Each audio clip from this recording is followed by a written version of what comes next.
কঙ্গোর পূর্বাঞ্চলীয় শহর গোমায় রুয়ান্ডা সমর্থিত M23 বিদ্রোহীদের হামলার সময় শত শত নারীকে ধর্ষণ করা হয়েছে এবং তাদেরকে আগুনে পুড়িয়ে জীবন্ত হত্যা করা হয়েছে। গত সপ্তাহেই তাদের উপর এই রকম নির্যাতন করা হয় বলে জানিয়েছে ব্রিটিশ সংবাদ মাধ্যম গার্ডিয়ান এবং বিবিসি।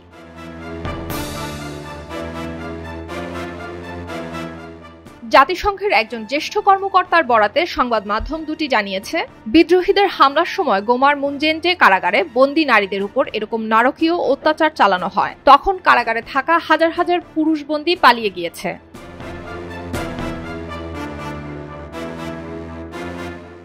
জাতিসংঘ শান্তিরক্ষা বাহিনীর উপপ্রধান ভিভিয়ান ভ্যান ডি পেরে জানিয়েছেন, ঘটনার সময় কারাগার থেকে প্রায় 4000 পুরুষবন্দী পালিয়ে যেতে সক্ষম হলেও নারীদের অংশটিতে আগুন ধরিয়ে দেয়া হয়। তিনি জানিয়েছেন, কারাগারে থাকা শত শত নারীকে প্রথমে ধর্ষণ করা হয়, এরপর তাদের কক্ষগুলোতে আগুন লাগিয়ে পুড়িয়ে মারা হয়।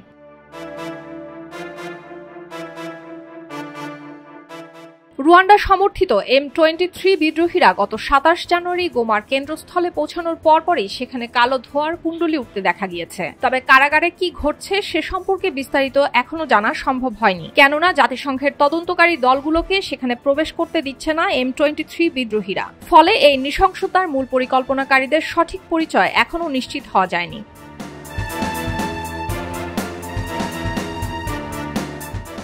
জানা গিয়েছে, গোমায় প্রায় 2000 মৃতদেহ এখনও সমাহিত করার অপেক্ষায় রয়েছে। জাতিসংঘের মানবাধিকার দপ্তর সতর্ক করেছে, গোমায় বিদ্রোহী দলগুলো সংঘাতের অস্ত্র হিসেবে যৌন সহিংসতা চালাচ্ছে। গোমার পরিস্থিতি এতটাই গুরুতর যে 10 লাখেরও বেশি মানুষের শহরটি এখন পুরোপুরি M23 বাহিনীর দখলে রয়েছে। বর্তমানে এটি বিশ্বের সবচেয়ে খারাপ মানবিক সংকটের মধ্যে একটি।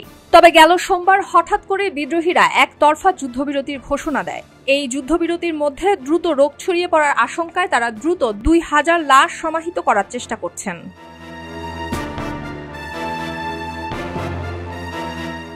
তবে রাস্তায় আরো বহু মৃতদেহ পড়ে থাকার কথা জানিয়েছে জাতিসংঘ। মৃতের সংখ্যা আরো বাড়তেও পারে। তাছাড়া M23 বিদ্রোহীরা গোমা দখল করার পর সেখানে বিক্ষিপ্ত গোলাগুলি এবং লুটপাটের ঘটনা ঘটেছে। শহরের মানুষ বোমায় বিধ্বস্ত ভবনগুলো পর্যবেক্ষণ করছে এবং মর্গে উপচে পড়া লাশগুলো দ্রুত সরানোর চেষ্টা করছে।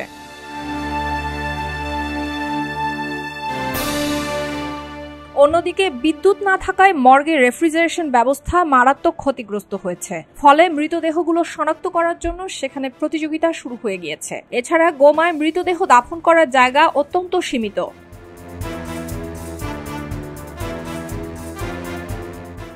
দশক ধরে চলতে থাকা বিদ্রোহীদের আচমকায় আত্মপ্রকাশ সেখানে একটি বৃহত্তর আঞ্চলিক যুদ্ধের আশঙ্কা তৈরি করেছে। অত্যন্ত প্রয়োজনীয় মানবিক বিমান চলাচলের অনুমতি দেওয়ার জন্য কঙ্গোতে জাতিসংঘ গোমার বিমানবন্দরটি জরুরিভাবে আবার চালু করার আহ্বান জানিয়েছে।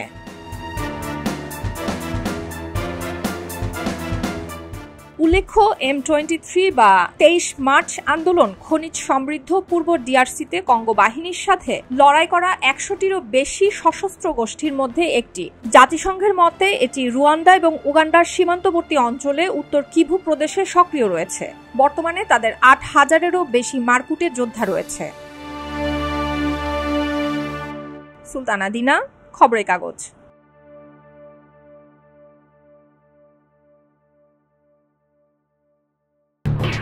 এলো খবরের কাগজ, নিখাদ, নির্ভীক, নিরপেক্ষ।